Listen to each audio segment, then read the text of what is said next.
오늘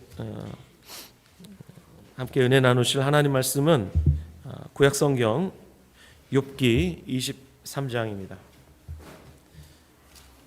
욥기 23장 8절부터 12절 말씀입니다. 욥기 23장 8절부터 12절 말씀.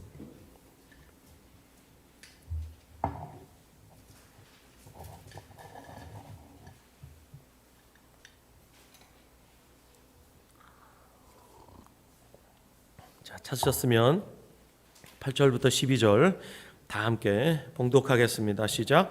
그런데 내가 앞으로 가도 그가 아니 계시고 뒤로 가도 보이지 아니하며 그가 왼쪽에서 일하시나 내가 만날 수 없고 그가 오른쪽으로 돌이키시나 배울 수 없구나. 그러나 내가 가는 길을 그가 아시나니 그가 나를 단련하신 후에는 내가 순금같이 되어 나오리라. 내 발이 그의 걸음을 바로 따랐으며 내가 그의 길을 지켜 치우치지 아니하였고 내가 그의 입술의 명령을 어기지 아니하고 정한 음식보다 그의 입의 말씀을 귀히 여겼도다. 아멘.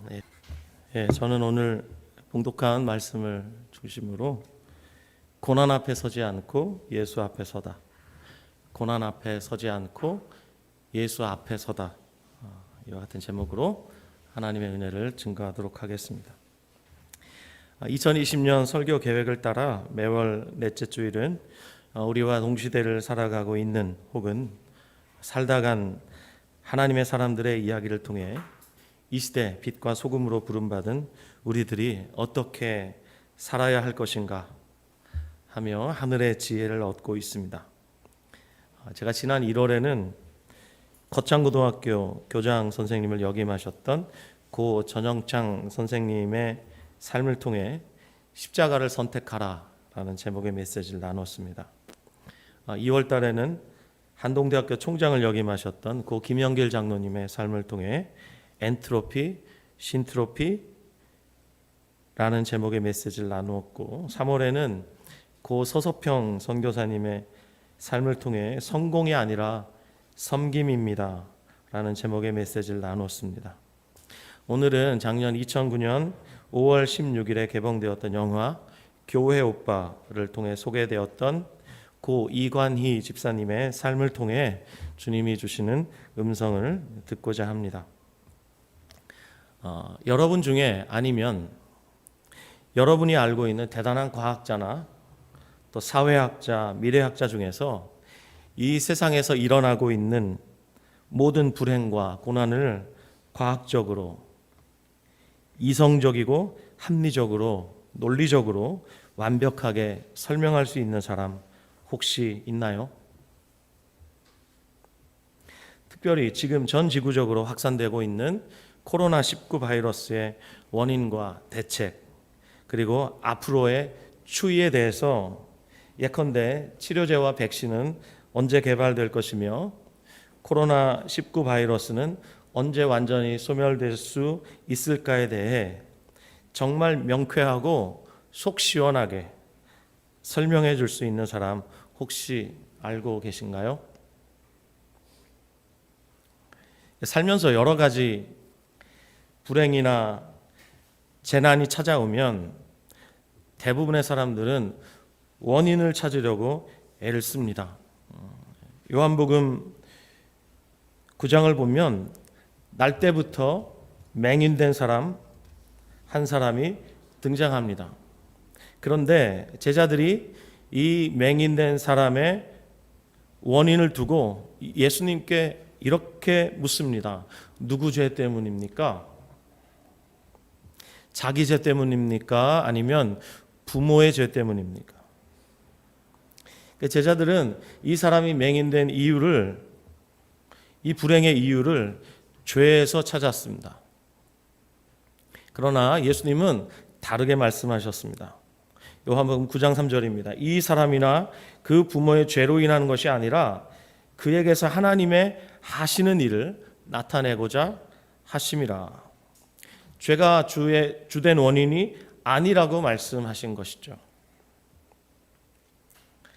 비슷한 이야기 같지만 또 어떤 사람들은 불행과 고통과 재난의 원인을 죄의 크기나 혹은 죄의 많고 적음에서 찾기도 합니다. 누가복음 13장을 보면 어떤 사람들이 예수님께 와서 총독 빌라도가 갈릴리 사람들을 학살한 이야기를 합니다. 이때 예수님의 대답을 여러분 한번 들어보십시오. 이들이 갈릴리 사람들이 죽은 이야기를 예수님께 들려드렸을 때 예수님이 하신 말씀 세 번역으로 읽어드릴게요.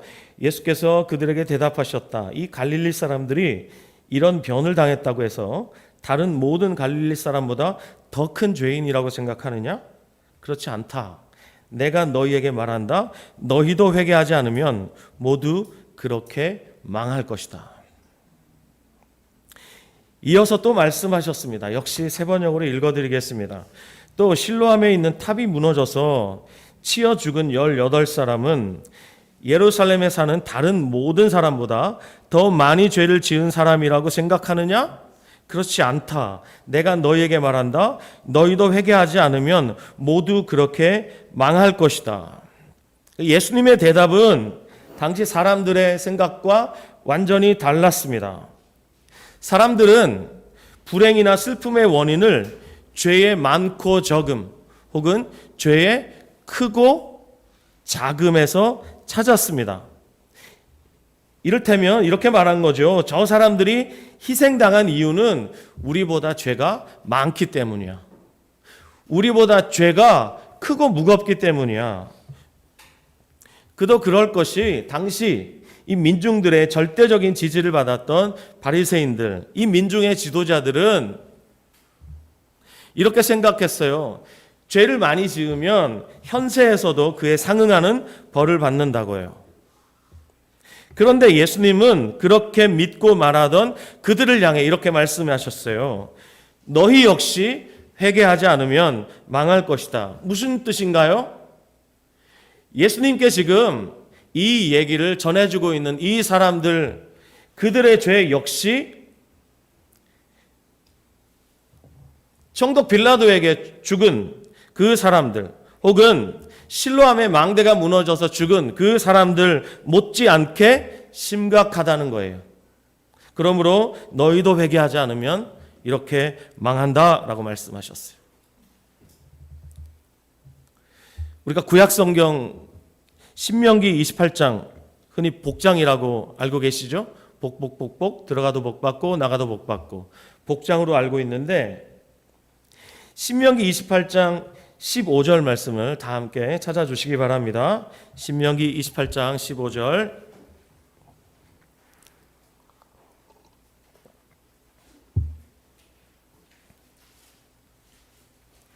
구약성경 신명기 28장 15절 시작.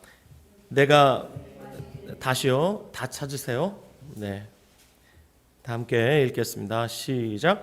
내가 만일 내 하나님 여호와의 말씀을 순종하지 아니하여 내가 오늘 내게 명령하는 그의 모든 명령과 규례를 지켜 행하지 아니하면 이 모든 저주가 내게 임하며 내게 이를 것이니.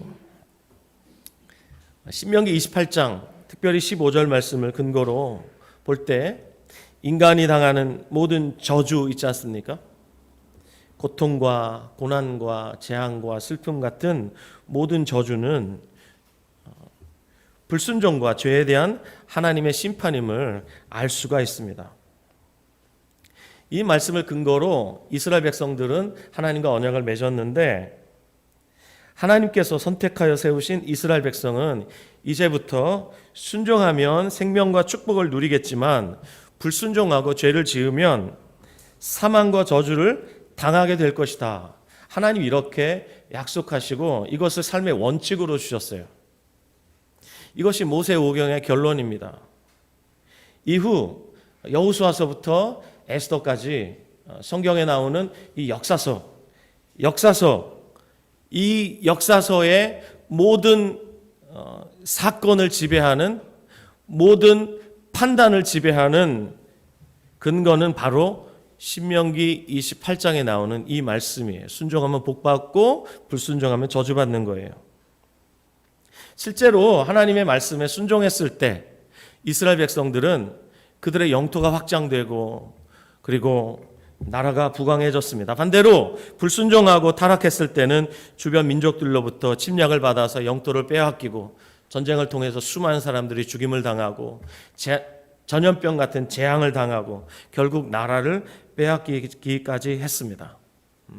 맞아요. 하나님의 이 언약의 말씀, 이 말씀에 순종했을 때는 복을 받았고 불순종했을 때는 저주를 받았습니다. 그런데 고통과 고난과 슬픔이라는 주제 앞에서 순종하면 복받고 불순종하면 저주받는다는 약속과 원칙이 언제나 통하지 않는다는 것을 알게 됩니다.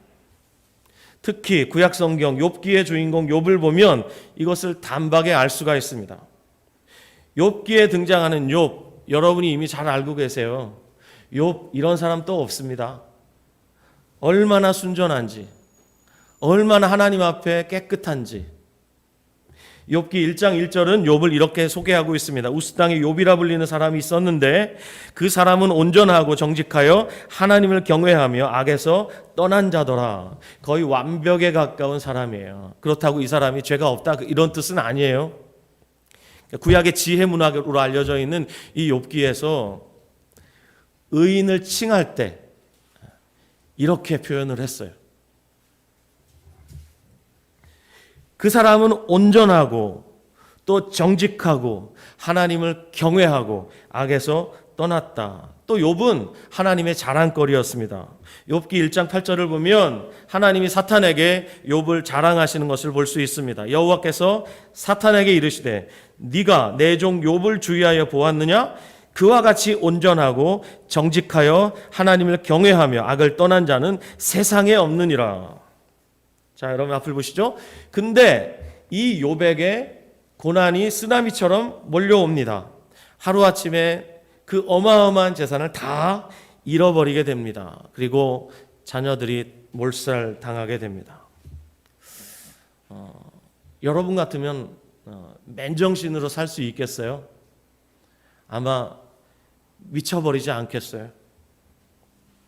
이뿐만이 아니라 나병 환자처럼 온 몸이 저주를 받아서 발바닥부터 정수리까지 종기가 났습니다. 그리고 기왓장으로 온 몸을 벅벅 긁고 있습니다. 마누라가 악다구니를 퍼부으며 욥을 저주하고 떠나갔습니다. 차라리 하나님을 원망하고 죽으라는 거예요. 그렇지만 욥은 순전하게 자신의 믿음을 지킵니다. 여러분 생각해 보세요. 온전하고 정직하고 하나님을 경외하고 악에서 떠난 욥에게 이런 재앙이 닥쳤어요. 순종하면 복받고 불순종하면 저주받는 공식대로라면 절대로 일어나서도 안 되는 일이 벌어진 것입니다. 알고 보니까 고난은 의인에게든 악인에게든 차별 없이 닥칩니다. 결코 예외가 없습니다.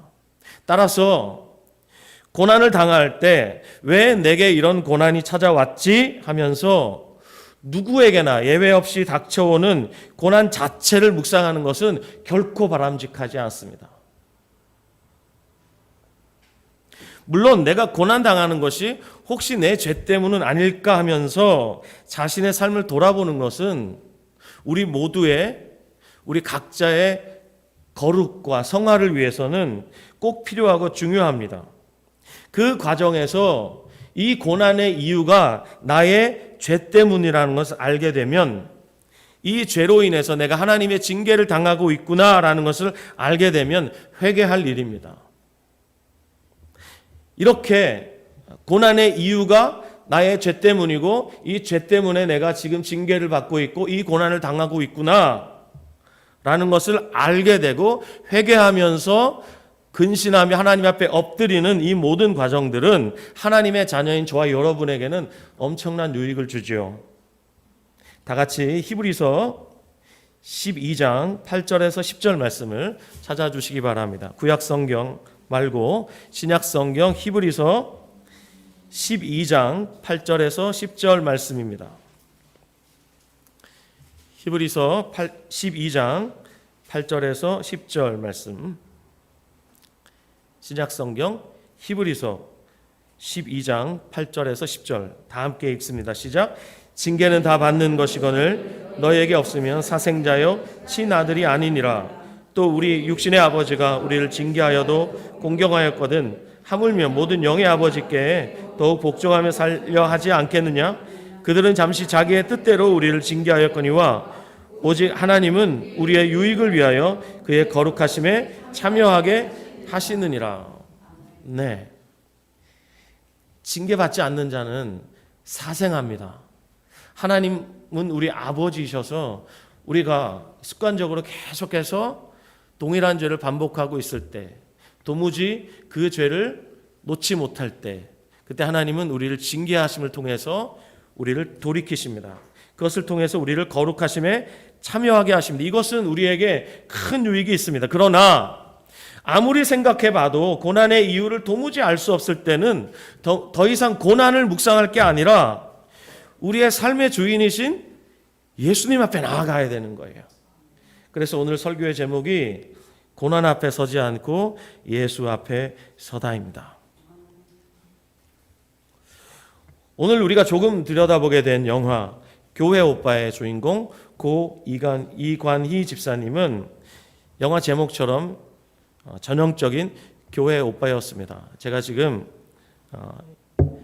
이 책을 들고 왔는데 제가 이 책을 약 2번 정도 읽었습니다. 이 책을 읽으면서 오늘 메시지에 하나님 이분을 통해서 주신 것을 담으려고 노력했는데 제가 어떻게 다 담을 수 있겠습니까? 이 짧은 시간에.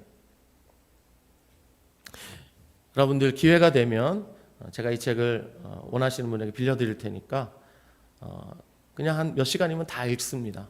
한번 빌려서라도 한번 읽어보시기를 바라고요. 또 BTV의 교회 오빠 보실 수 있습니다. 한번 영화를 봐주시기 바랍니다. 인터넷 국어사전에서 교회 오빠를 검색해 보면 이런 결과가 나옵니다. 교회 오빠란 바르고 단정하며 상냥한 남성을 비유적으로 이르는 말. 한마디로 말하면 교회 오빠란 많은 여성들의 이상형이죠. 그래서 한때는 교회 오빠란 말이 유행어가 되기도 했는데 절에 다니는 사람들이 교회 오빠만 있냐? 절 오빠도 있다. 그래서 절 오빠가 있을 정도로 절에서는 절 오빠가, 또 모스크에는 모스크 오빠가 있겠죠. 그래서 수많은 여성들의 선망의 대상입니다. 이 교회 오빠의 이관희 집사님은 명문대학 인기학과 출신입니다. 그리고 글로벌 IT 회사 퀄컴이라는 회사에서 승승장구하던 전도 유망한 인재였습니다. 이 사람은 늘 이기고 윗사람과 아랫사람으로부터 인정받던, 이 시대가 요구하던 최적화된 그런 인간이었습니다. 그런데 어느 날 예고 없이 저주의 쓰나미가 이 사람의 인생을 덮칩니다. 아내가 딸을 낳고 산후조리원에서 몸을 풀고 있을 때 이관희 집사님이 대장암 4기 진단을 받게 됩니다. 그리고 이 충격으로 인해서 어머니가 3개월 후에 돌아가십니다. 그리고 또 4개월 후에는 아내인 오은주 집사님께서 혈액암 4기 진단을 받게 됩니다.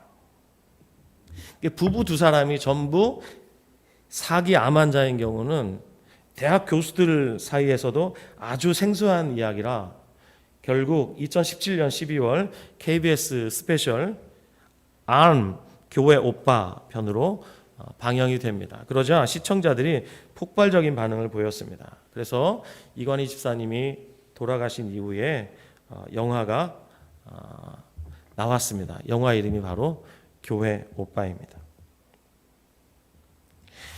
첫 수술을 하고 그 힘든 항암 치료를 12번을 받았습니다. 하지만 재발되었습니다. 여러분, 항암 치료가 얼마나 어려운 줄 아세요? 저는 직접 겪어보진 않았지만 옆에서 항암 치료를 받으신 저희 어머니를 제가 지켜보았습니다. 아시겠지만 저희 어머니 지방에 살고 계시고 또 1년에 2번 정기검진을 위해 또 항암 치료를 받기 위해 서울로 올라오십니다. 그리고 어머니는 정기검진을 마치시고 항암 치료 다 마치시고 내려가시면 저와 아내가 검진 결과를 받으러 의사에게 갑니다. 그 시간은 참 뭐라고 설명할 수 없는 그런 어려운 시간입니다. 재발되면 어떡하지? 이런 염려들이 늘 있었습니다. 항암치료 웬만한 사람들 정말 힘듭니다. 저희 어머니 정말 의지력 강하시지만 10번의 항암치료 중에 8번밖에는 못했습니다. 더 이상 할 수 없다고 하셔서. 근데 이관희 집사님은 12번의 항암치료를 다 받았습니다. 근데 재발되었습니다. 교회 오빠, 모범생인데. 재수술을 받았습니다. 다시 12번의 항암치료를 받았습니다. 또다시 재발됐습니다. 2번의 재발. 웬만한 사람 같으면 삶을 포기했을 법도 하지만 이관희 집사님은 하루하루 삶을 이렇게 채웠습니다. 아까 영상에서 보셨듯이 이분이 이렇게 말해요. 오늘이 마지막 날이라면 누군가를 미워하고 증오하면서 하루를 살고 싶지 않아. 사랑하고 축복으로 채우고 싶어. 근데요, 이분의 삶에서 제 마음에 가장 큰 감동으로 다가온 2가지가 있습니다. 그 중에 첫 번째는 이 집사님이 마지막까지 놓지 않았던 것. 그것이 무엇이었냐? 바로 이 하나님의 말씀이었습니다. 이 영화 교회 오빠를 제작했던 이호경 감독은 KBS PD예요. 근데 이분 불신자입니다. 불신자였던 그가 이관희 집사님의 투병기 전체를 카메라에 다 담았습니다. 이 감독님이 가장 놀랐던 부분, 바로 이관희 집사님이 마지막까지 하나님 말씀을 붙드는 모습이었어요. 여러분이 아시겠지만 특히 말기암 환자 같은 경우는 몰핀을 맞지 않으면 생의 마지막은 단 1분도 견디기가 어렵다 그래요. 저도 지난 겨울에 저와 함께 부평 CBS를 개척했던 자매님이 생의 마지막 일주일을 남겨놓고 만났던 그 시간을 기억합니다. 괴물 같은 모습으로 변해 있었고, 그리고 너무 고통스러워서 침대에 앉을 수도 누울 수도, 그렇다고 더 이상 걸을 수 없는 그런 상태인지라 참 끔찍한 그런 고통의 시간들을 보내는 것을 제 2눈으로 직접 봤습니다. 그처럼 말기암 환자들에게 마지막은 너무나 고통스러운데 이 몰핀을 거부한다는 것은 있을 수 없는데 이관희 집사님은 끝까지 몰핀을 거부했습니다. 왜 그랬을까?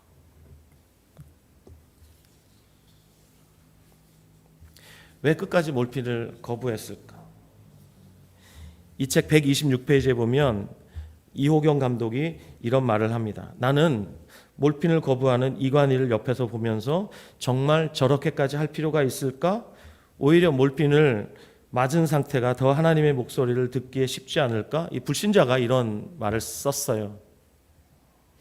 원래 힌두교 같은 종교에서는 접신을 위해 마약을 쓴다고도 하지 않았는가?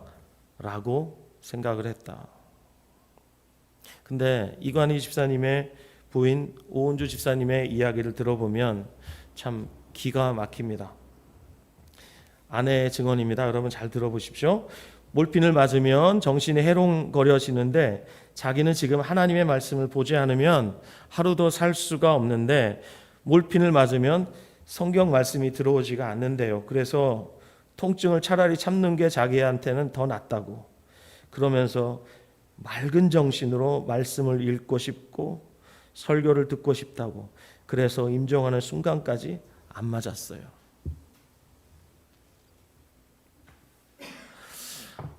말씀 없이는 하루도 살 수가 없으니까 이 말씀을 또렷한 맨정신으로 보려고 그 생사를 넘나드는 이 고통의 경계를 넘나들면서 끝까지 몰핀을 거부했다는 거예요.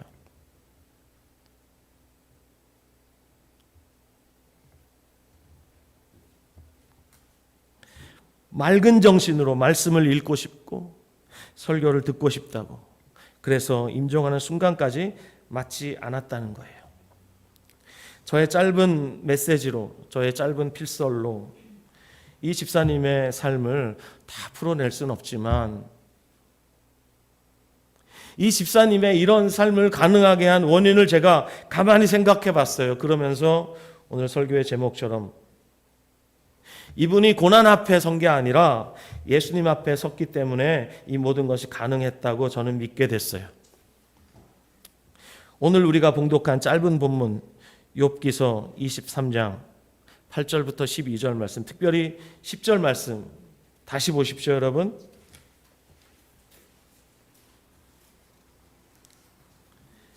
자, 이렇게 말씀합니다. 그러나 내가 가는 길을 그가 아시나니 그가 나를 단련하신 후에는 내가 순금같이 되어 나오리라. 여러분이 너무나 잘 아시는 말씀이에요.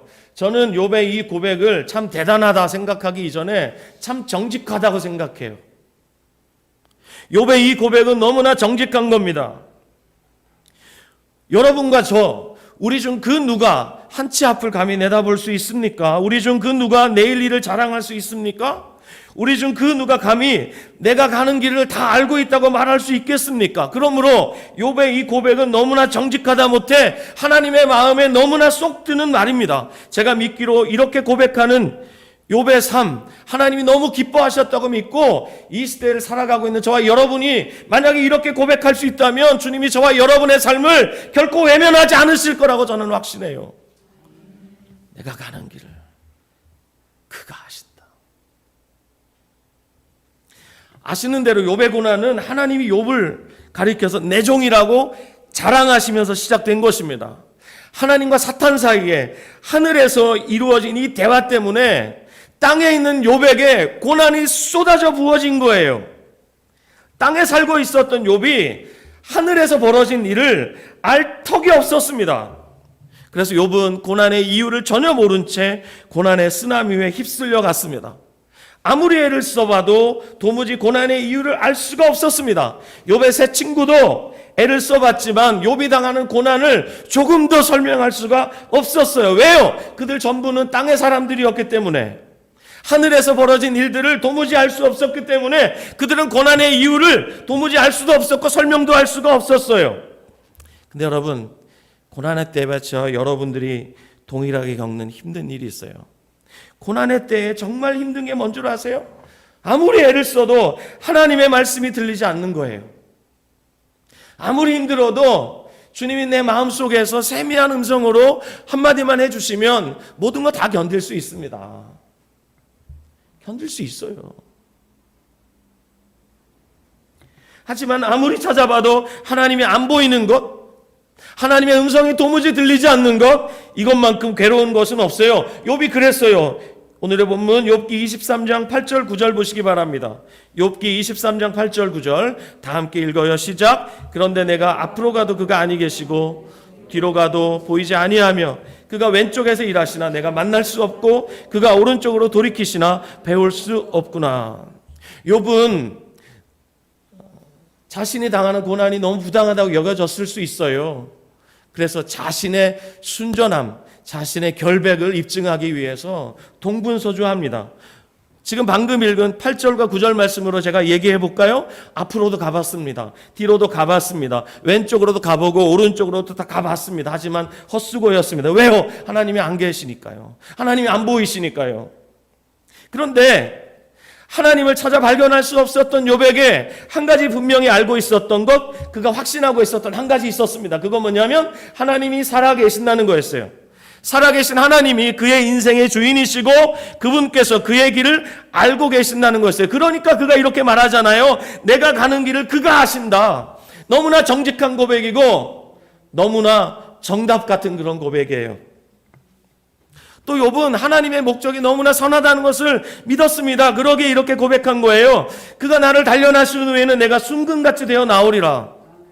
내가 고난의 이유를 모르지만, 고난을 주신 하나님을 찾을 수 없지만 그 끝은 이렇게 선하고 아름다울 것이라는 것을 욥이 믿고 있었던 거예요. 그러므로 이렇게 고백한 거예요. 그가 나를 단련하신 후에는 내가 정금같이 나올 것이다. 그러기에 욥이 11절, 12절처럼 살았어요. 여러분, 욥기 23장 10절 말씀을 사랑하는 저와 여러분, 우리가 어떻게 살아야 되는가? 11절, 12절처럼 살아야 돼요.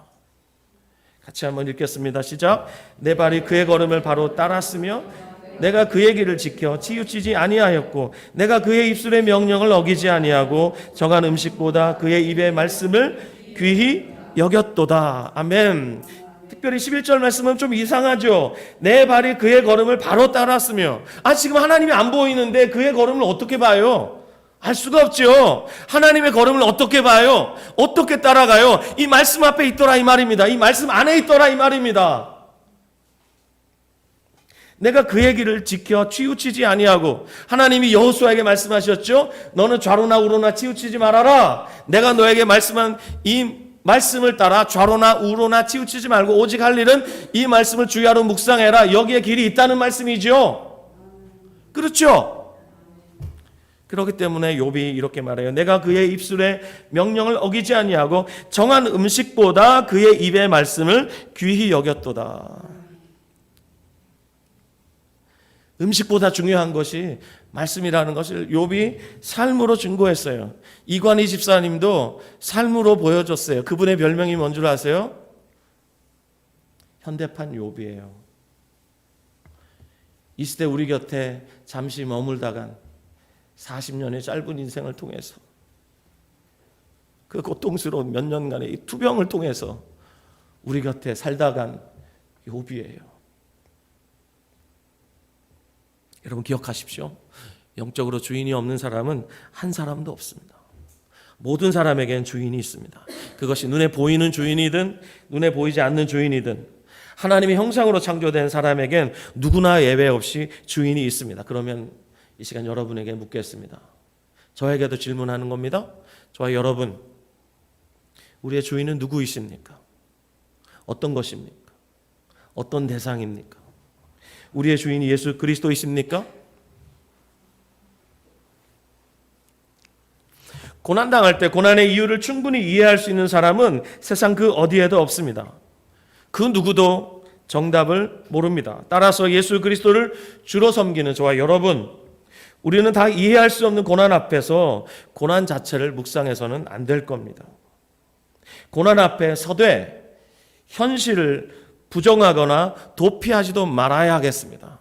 또 현실을 너무 침소봉대해서 과장하지도 말아야 하겠습니다.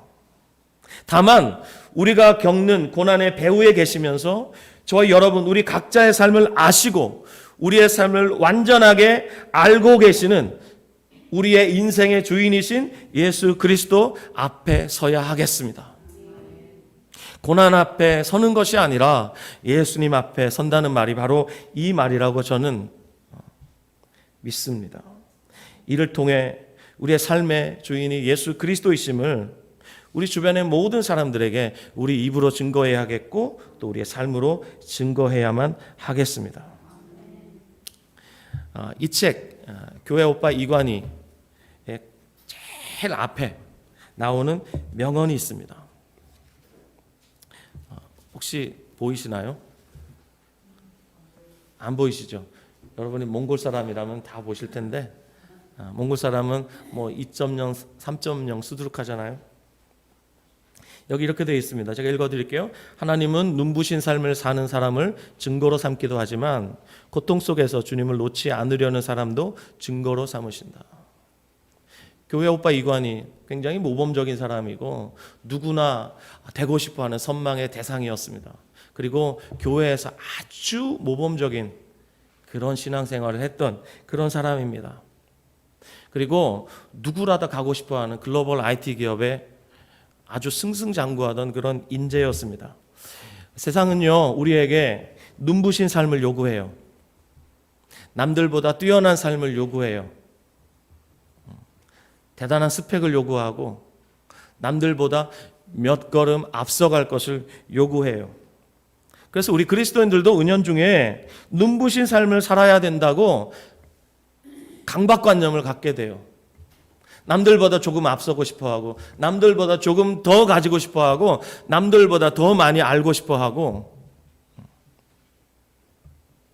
하지만 여러분 기억하십시오. 하나님은 우리를 눈부신 삶을 살라고 부르지 않았습니다.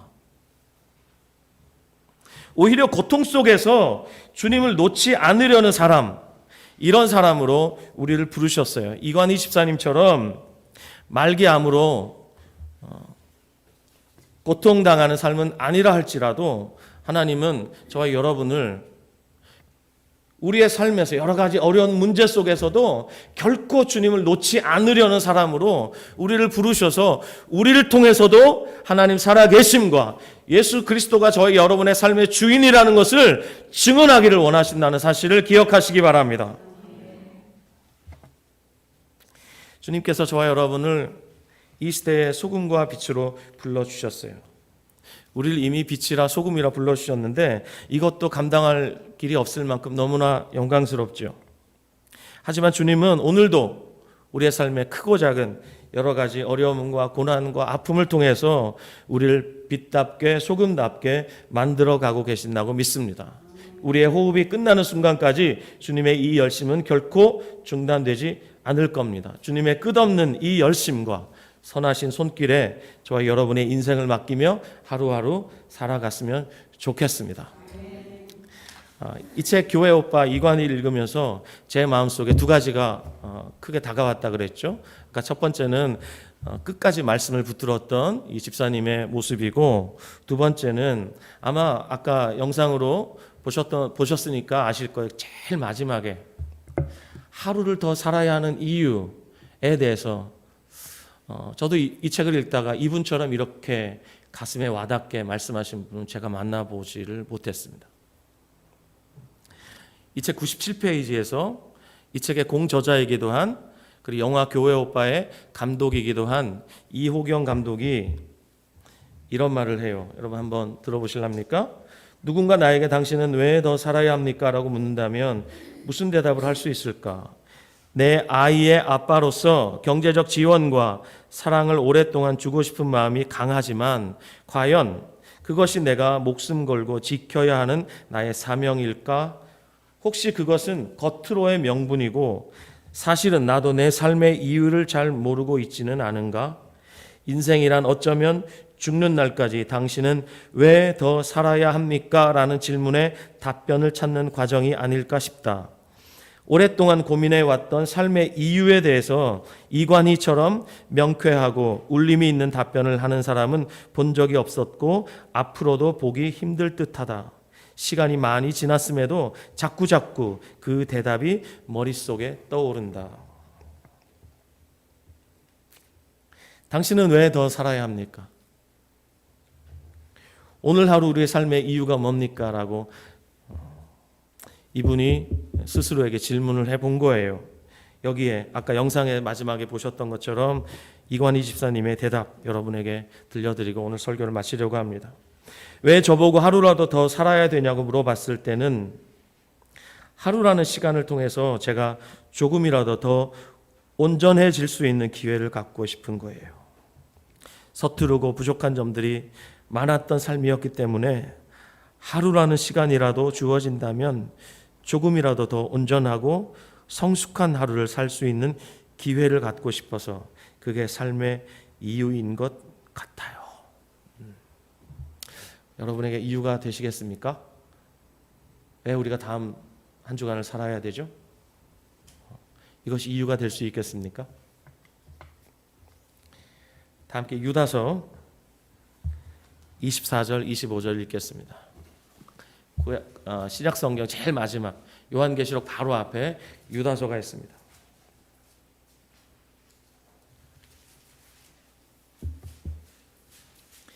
요한계시록 바로 앞에 유다서는 한 1장밖에 없기 때문에 1장 24절 25절 찾으셨죠? 네. 살아 계세요? 대답 좀 해주세요. 예. 24절 25절 다 같이 읽습니다. 시작. 능히 너희를 보호하사 거침이 없게 하시고 너희로 그 영광 앞에 흠이 없이 기쁨으로 서게 하시리. 곧 우리 구주 홀로 하나이신 하나님께 우리 주 예수 그리스도로 말미암아 영광과 위엄과 권력과 권세가 영원 전부터 이제와 영원토록 있을지어다. 아멘. 여기 24절에 너희로 그 영광 앞에 흠이 없이 기쁨으로 서게 하시리. 그 영광 앞에 흠이 없이 기쁨으로 서게 하시리. 이것이 하나님의 열심이고 또 하나님의 거룩한 계획입니다. 저와 여러분을 향한 점도 없고 티도 없고 주름 잡힌 것 없이 그리스도의 거룩한 신부답게 그분 앞에 세우시기 위한 이 하나님의 열심과 하나님의 영원하신 계획이 저와 여러분 마음에 오늘 부어지기를 간절히 소원합니다. 아멘. 자리에서 일어나셔서 우리 함께 찬양하시고 기도하겠습니다.